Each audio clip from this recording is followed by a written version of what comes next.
জুলাই মাস আমাদের জাতীয় ইতিহাসে এক স্মরণীয় অধ্যায়, গণজাগরণের মাস।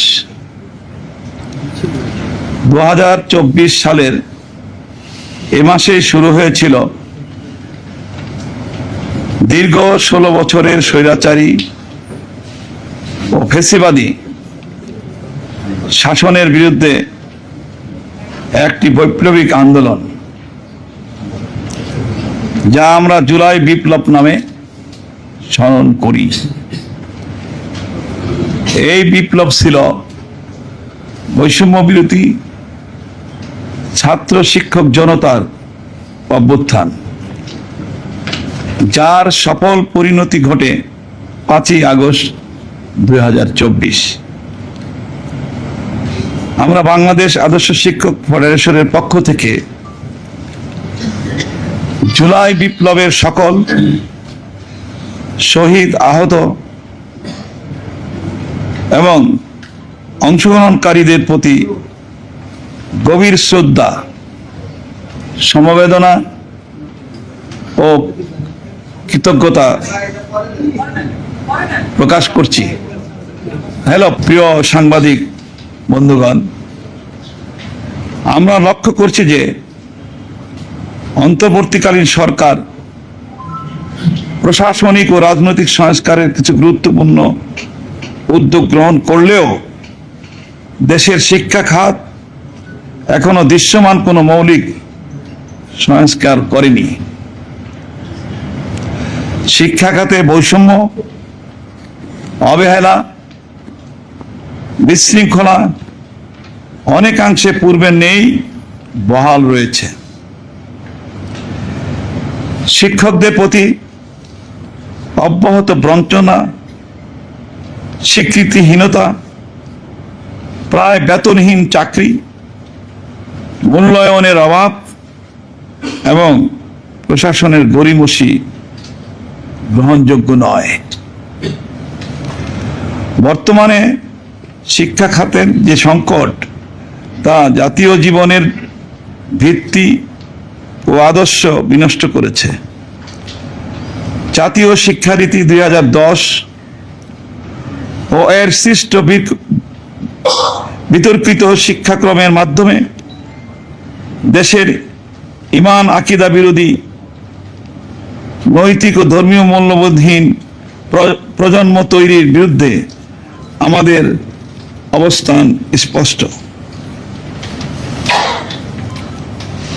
বাংলাদেশ আদর্শ শিক্ষক ফেডারেশন দীর্ঘদিন ধরে গঠনমূলক ও অংশগ্রহণমূলক শিক্ষা সংস্কারের দাবি করে আসছে এবং শিক্ষকদের বিভিন্ন দাবি দেওয়া উত্থাপন করে আসছে।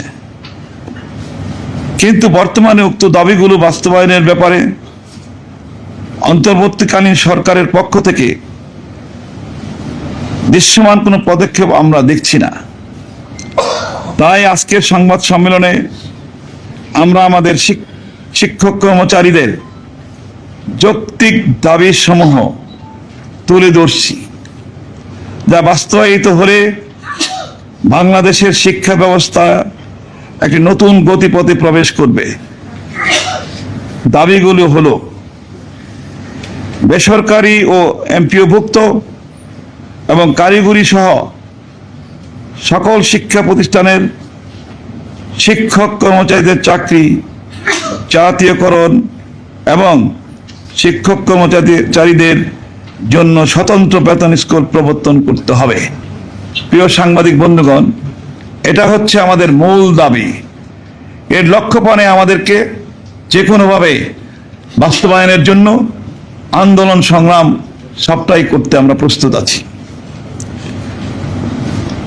চাকুরি জাতীয়করণ না হওয়া পর্যন্ত নিম্নের দাবিগুলো অবিলম্বে বাস্তবায়ন করতে হবে।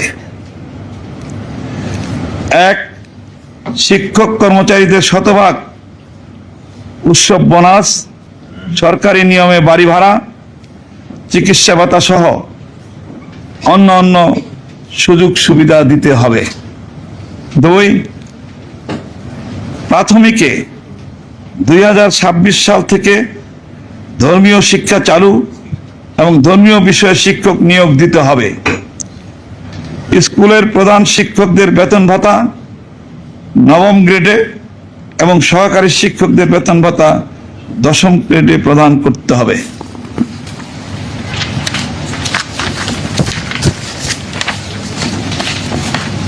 3, শিক্ষার সকল স্তরে ধর্মীয় শিক্ষা অবশ্যই চালু করতে হবে এবং সকল শ্রেণীর পাঠ্যপুস্তক থেকে ধর্মীয় মূল্যবোধ বিরোধী বিষয়গুলোকে বাদ দিতে হবে।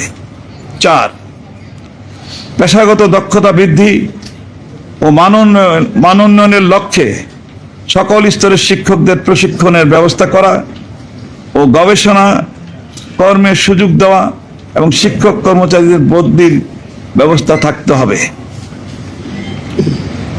5, সকল স্বীকৃতিপ্রাপ্ত নন এমপিও শিক্ষা প্রতিষ্ঠান এমপিও ভুক্তির গেজেট ঘোষণা করতে হবে।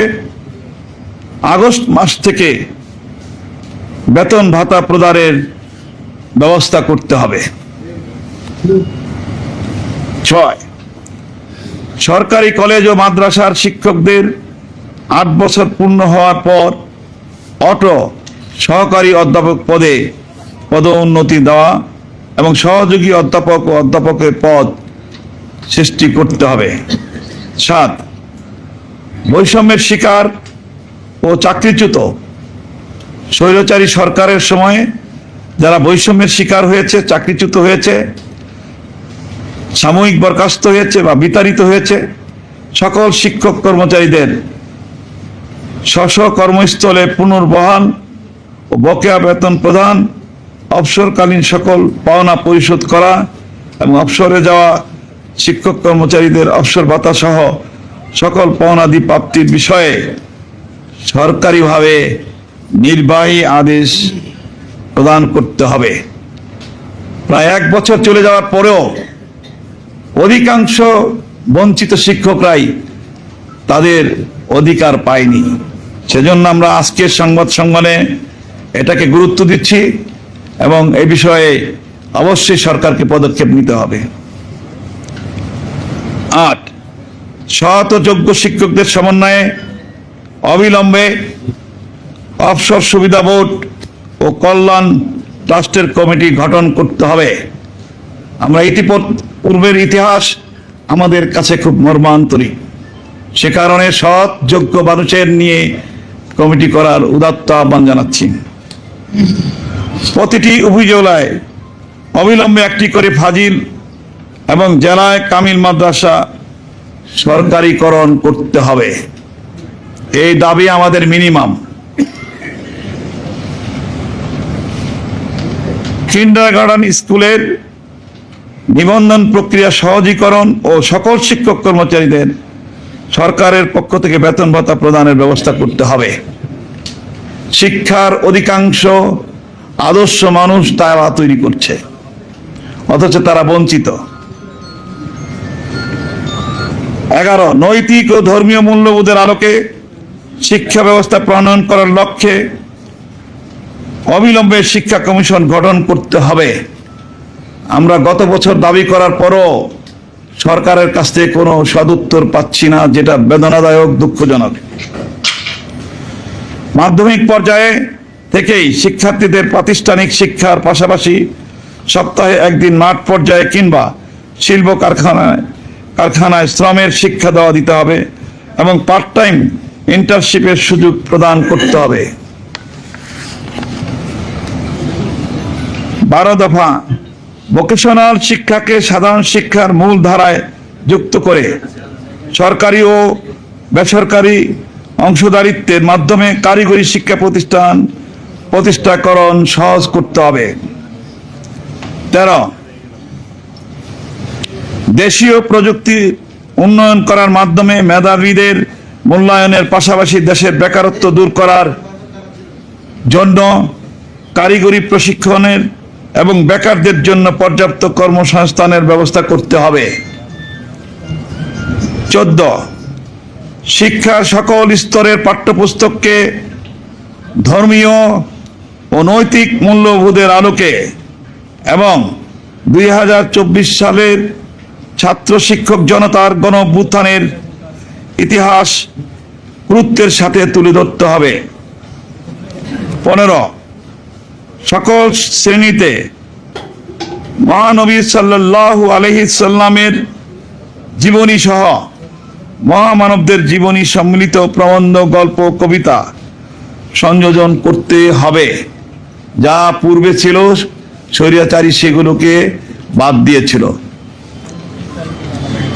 16 কওমি মাদ্রাসার শিক্ষার স্তরগুলোকে সাধারণ শিক্ষার সমমান দেওয়া, কওমি মাদ্রাসা সমূহের সকল বোর্ডকে একটি বোর্ডে রূপান্তর এবং পাবলিক বিশ্ববিদ্যালয়ে ধর্মতত্ত্ব অনুষদের মাধ্যমে বিভিন্ন বিষয়ভিত্তিক মাস্টার্সের সার্টিফিকেট প্রদান করতে হবে। 17 ধর্মীয় দায়িত্ব পালন ও মধ্যপ্রাচ্যের জনশক্তি সরবরাহের লক্ষ্যে স্কুল, কলেজ, মাদ্রাসায় ধর্মীয় ও আরবি ভাষার শিক্ষক হিসেবে NTRCA দ্বারা নিয়োগ প্রদান করতে হবে। 18 প্রাইভেট বিশ্ববিদ্যালয় পরিচালনার উদ্যোক্তাদের ব্যবসায়ী মনোভাব দূর করতে প্রয়োজনীয় পদক্ষেপ গ্রহণ করতে হবে।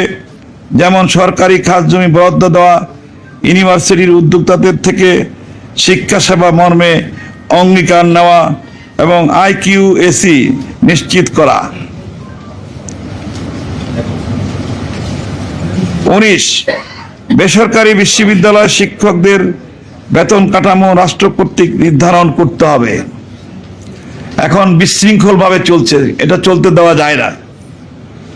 স্বতন্ত্র ইবতেদায়ী মাদ্রাসা স্থাপন, পাঠদান অনুমতির স্বীকৃতি প্রদান এবং এমপিওকরণ নীতিমালা বাস্তবায়নে আওয়ামী ফ্যাসিস্ট কর্মকর্তাদের দীর্ঘসূত্রিতা অবশ্যই বন্ধ করতে হবে।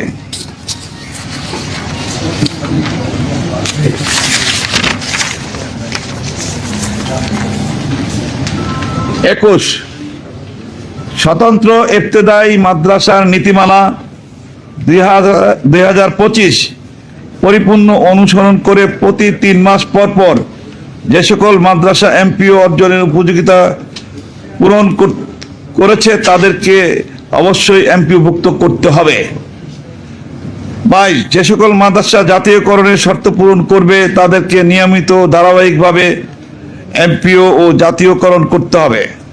23 5ই আগস্টের পর বেশ কয়েকটি শিক্ষক সংগঠনের শিক্ষকরা ক্লাসরুমে পাঠদান ছেড়ে তাদের পেটের ক্ষুধা নিবারণের জন্য, তাদের অনটন দূর করার জন্য রাজপথে দিনরাত তাদের দাবি পূরণের জন্য অন্তর্বর্তীকালীন সরকারের নিকট দাবি জানিয়ে আসছে। কিন্তু তাদের দাবি পূরণে সরকারের দৃশ্যমান কোনো পদক্ষেপ নিচ্ছে না সরকার। অথচ এই শিক্ষকরা বৃষ্টিতে ভিজে রোদ্রে পুড়ে মশার কামড় খেয়ে তারা অসুস্থ হয়ে পড়েছে। তাই সরকারের প্রতি আমাদের জোর দাবি, এই সকল শিক্ষক সংগঠনের যুক্তিসঙ্গত দাবিগুলো মেনে নিন। সম্মিলিত নন এমপিও ঐক্য পরিষদ, স্বতন্ত্র ইবতেদায়ী মাদ্রাসা শিক্ষক পরিষদ সমূহ অন্য শিক্ষক সংগঠনগুলোর দীর্ঘদিন যাবৎ তাদের দাবি দেওয়া আদায়ের লক্ষ্যে রাজপথে আন্দোলন করে যাচ্ছে। 24 অবসর সুবিধা বোর্ড ও কল্যাণ